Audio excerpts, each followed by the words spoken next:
Then, so this was 94, but then we knew we wanted another child. So yeah, we must have gone on holiday to America then, because we brought back a pushchair, a running pushchair. And then I got pregnant. Only when I went for my scan at 12 weeks, they sent me for a scan because they thought I was slightly big for dates. And unfortunately, it was twins, so my running pushchair wasn't much use because it wasn't a double buggy. But no, it was a bit of a shock to be told that I was carrying twins. But I carried on training through that pregnancy as well, again with help, advice, monitoring from the Olympic Medical Institute. I did some research. There's a paper in the British Medical Journal, a case study, which is written as though I'm, what do they do? I think they put me as a contributor or whatever, but basically I wrote it and I was the person that it was all about. I did a session of a 1.5 mile loop 3 times every week through pregnancy. I did one lap at heart rate of 140, one at 150 and one at 160 beats a minute, and then plotted every week through pregnancy, you know, how I slowed. And so by the end I'd put on about 1.5 stone or so, and was about a minute a mile slower than at the start for fixed heart rate. And I had various other tests at the Olympic Medical Institute, so it became the basis for a case study it was in the Lancet. So yes, I carried on running through my twin pregnancy, did some track races. I reckon I hold various world records, not just for the 8.5 months pregnant when I was pregnant with Joseph, but also at 6 months pregnant with twins for 3,000 metres and 1,500 metres and various other distances. Wow. I gave birth to the girls by caesarean. I developed something called obstetric cholestasis, and I had to have a caesarean, so this time instead of waiting just 11 days I had to wait a full 13 days till I started running again. Wow. But of course I was able to go on the exercise bike, which was an advantage I couldn't after giving birth to Joseph. So then, I had the twins now, and Joseph at this stage was 4 years old, and I got back to racing fairly quickly, did things like the World Championships in Athens, World Half Marathon Championships in Palma de Mallorca. I raced against Zola there. Oh, I know what I haven't told you about. My other race against Zola Bud, that was in the Great North Run. That was back in, let's have I written it down, the Great North Run. I think this was back in 93 before I'd had the twins. So Stephen and I drove up for the Great North Run. We stayed overnight beforehand, and then someone, I think, did we have Joseph with us? Or I think probably someone was at home looking after Joseph. But Stephen had said, after the race, we must get away quickly. It's a long drive. But unfortunately, I was selected for drugs testing. In the race itself, unfortunately, I sort of collided with Zola and practically tripped her up. So I practically did what Mary Decker-Slavey and Zola had happened. But in the race, when I got back and looked at the television coverage, Brendan Foster was going on about how there was Zola Bud, Olga Bondarenko, I'm trying to remember who the other, another Russian, anyway, some top athletes. And then they said, and one of the British girls has gone with them, and he looked at my number and obviously misread it and said, Linda Lee of Leeds City. And I thought, my one moment of fame on television, and got my name wrong. But in the end, I finished 5th in that race. But then I was selected for drugs testing, as was Zola, so that was when we had a good chance to get to know each other. I've met her a few times since. I've been giving her some advice recently because she wants to do ultra running. But so unfortunately, when you're selected for drugs testing, you have to be able to give a specimen, and having just run a half marathon, I was a bit dehydrated, so you drink and you drink and you drink till you can give the specimen. And then of course we couldn't risk the motorway on the way back because I needed to stop every 10 minutes for the loo. So we then had a 6-hour journey back on the A1, stopping every few minutes through the night. That was the Great North Run, wasn't it? Great North Run in 93. 92. Yeah, so that was before the twins. So anyway, after the twins, I had various targets, things. I was actually aiming for the 1996 Olympics, but the London Marathon that year, which was the trial race, as with a couple of other years, I finished 2nd English woman, 3rd British woman. 3 times I've been 2nd English woman, 3rd British woman. But it was very hot, and I didn't make the qualifying time. I did 2:39. I've done a couple of 2:39s in London. So I didn't get selected for the Olympics, but I did various other things, you know, World Championships in Athens and so on. Let's see if any of these are relevant. Oh, I've got various medals here from some of these events, but I'll show you them afterwards. Okay, so then I was selected for the Commonwealth Games in Kuala Lumpur, which I was very excited about. In that race, so I've got some photos from the Commonwealth Games, for example. You can look afterwards, but this was when the Queen came round the Athletes' Village. There's Prince Edward, Sir Bobby Charlton, Tony Banks, who was Sports Minister then, various other people from the Commonwealth Games. In the race itself, I finished 6th, and I was slightly disappointed. The first 3, Ian, were actually Australians, and as they ought. but what actually happened was the race started early, and I was terrified that I was going to need the loo in the race. So beforehand, you know, I kept going to the loo, but it was just a hole in the ground portaloo thing, and it was pitch black. And basically, all these visits to the loo absolutely killed my quads. So that by the time the race, you know, about 10k into the race, my legs were really hurting. And you can see on television as I crossed the line, 3 a.m. UK time, it was filmed. You know, I watched on video later. I'm going, oh my quads, as I finished.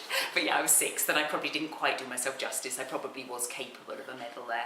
So I've got mixed feelings about it. But one thing that was rather nice was I was invited to a presentation, or to be presented to the Queen. The Queen was holding an informal reception, and she wanted one athlete from every delegation. And all the other delegations were free to select who they wanted.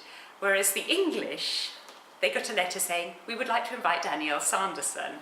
And the team management could not understand, you know, there was Sally Gunnell, Linford Christie, Colin Jack, oh no, he was Welsh, but you know, lots of people, lots of famous people. Why me? Well, actually, the reason is, our rabbi, Charles Middleborough, his wife was not lady-in-waiting, just a sort of secretary to the Queen. It wasn't, I mean, she worked for the Queen and was out there in Kuala Lumpur, and she pulled some strings, and so they invited me, and you know, the team management could not understand why me, but it was very nice.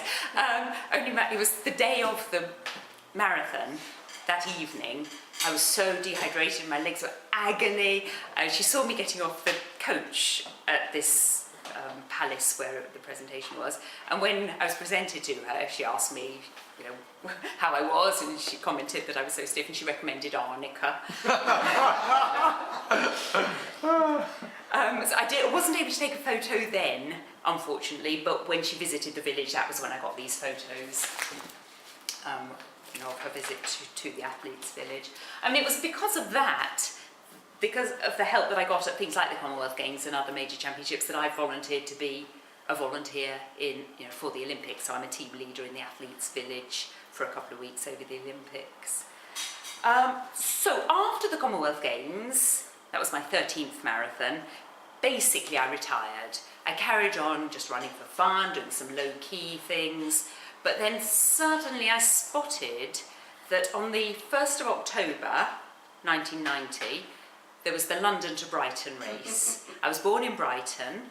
I now live sort of London. And the 1st of October was the 19th anniversary of my father's death. So I thought, that might be quite a nice sort of memorial, you know, in memory of my father. What year was this? 1990. 1st of October, not 1990, 2000, 2000, beg your pardon, yes, well raised. So, yeah. That's right, he died in 1981, the year 2000. So I trained for it. In theory, we had to do a marathon inside a certain time to be accepted for it, but they knew that I'd done marathons in the past, the organisers, and so I said, look, I'll go out for a 30-mile run. If I feel fine, then I'll apply, and you know, they'll accept me on that basis. They know that I wouldn't want to participate in it if I wasn't capable of it.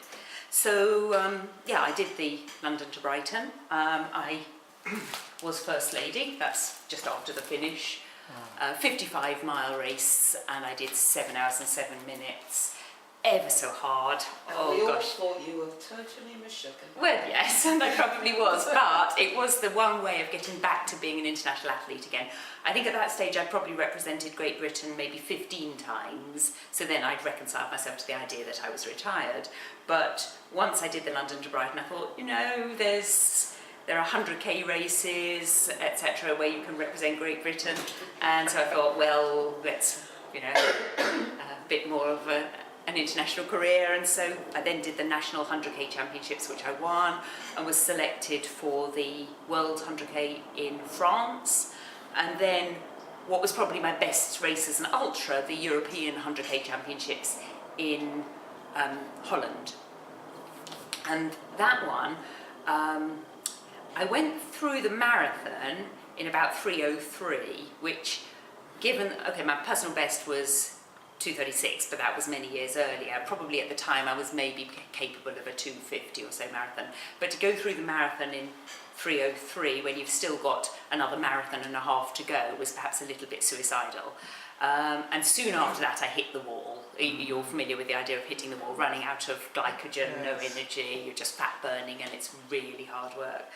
So I was in tears. I stopped the team manager, said drink this, I drank 2 glasses of water, and then I thought, well, I'll just trot on a bit and see what happens. It was 10 laps of 10 kilometres, and I thought, I can't drop out at, you know, 28 miles, so let's at least try and get to 50k, let's get to the mat where it records your time at the 50k mark. And then when I did that, I thought, well, let's just see if I can do 60k, let's just see if I can get to 50 miles, 80k.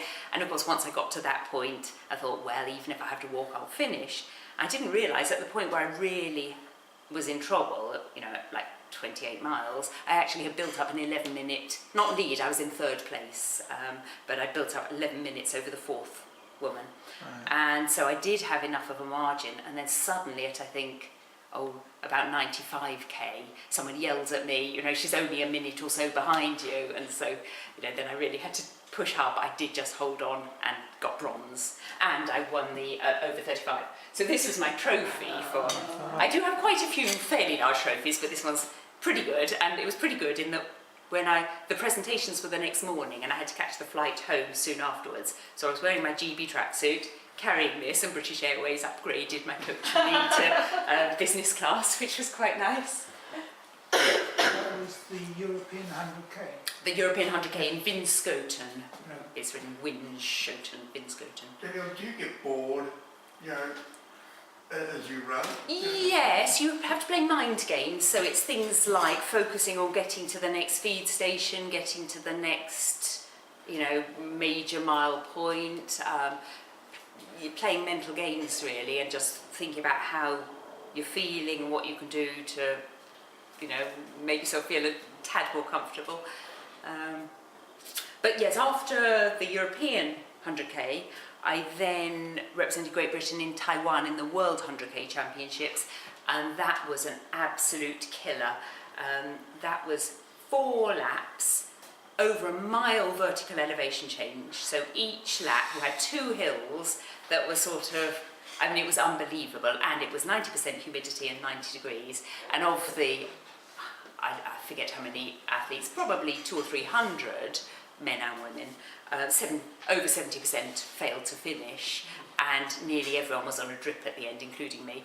But at 98k, I was in bronze medal position, and we weren't given any feedback. Our team management were really not good, and the German team management were very good, and they were giving information to their athletes, and I didn't realise there was a German athlete coming up behind me. I walked up a bit of a hill at 98k, thinking if I walk up, at least I know I'll finish.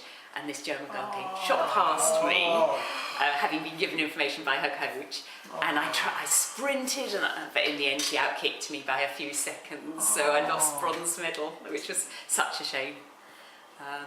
But that was my last 100k. I then, the following year, won the European 50k Championships and set a world record for women masters, which was quite nice.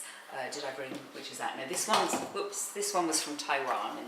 So I won the Masters and got 4th in the Open.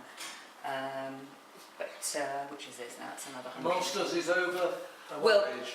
Masters, it depends, either 35 or 40 generally, depends. So 40 if they sort of equalise it with the men, sometimes it's 35. This one was 35, I forget, possibly 35.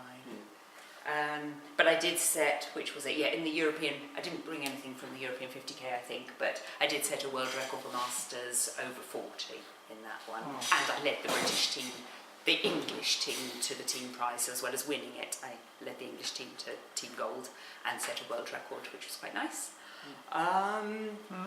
So then that takes us up, well that sort of takes us up really to my last major international. I've carried on running, I've carried on racing, but the last few months I'm just really running for fun. I'll be 50 in October. I did quite fancy setting various, I don't know about national records. I mean, I would be capable, I think, of setting over 50 national records at the longer distances, but I don't think I'm willing anymore to put the training in to do that.